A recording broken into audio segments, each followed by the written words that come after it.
यसरी पक्रेर यसरी कट गरेको छ भने चाहिँ यसरी राखेर यहाँ कट गरेको छ भने चाहिँ यसरी यो नेल उफ्रिँदैन। यस्तो गरेर कट नगर्नु, यस्तो गरेर घोप्टो पारेर यसरी कट गर्नु, सिधा राख्नु। अब यस्तो गरेर कट गऱ्यो भने फेरि दुख्छ, यस्तो गरेर कट गऱ्यो भने पनि दुख्छ। यसलाई सिधा राखेर छोटे काट्दैन, छोटोमा राम्रो देख्छ नि त यो।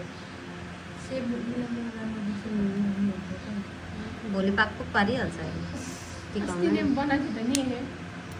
यतिको यो यतिको नेलमा चाहिँ राख्ने भनेको नि त, यतिको छोटै हुन्छ।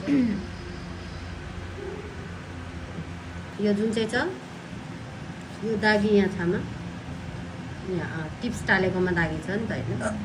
अब यो दागीलाई म यहाँनिर ब्लेन्ड गर्नुपर्छ। यसलाई यो नेल र यो नेललाई इक्वल बनाउनुपर्छ, समान बनाउनुपर्छ। यस्तो जस्ट अलिकति अब अहिलेसम्म, किनकि हामीलाई यो माथि काम गर्नुपर्छ।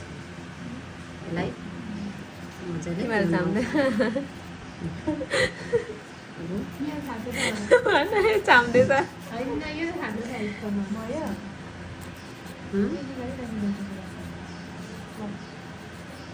कस्तो गर्ने त्यही सेम छोटो बनाइदिनु, किनभने लामोमा भन्दा छोटोमा राम्रो देख्छ नि त्यस्तो। यतिकोमा ठिकै देख्छ त भन्नु। त्यसै यो चुचो उयो गरिदिनु न।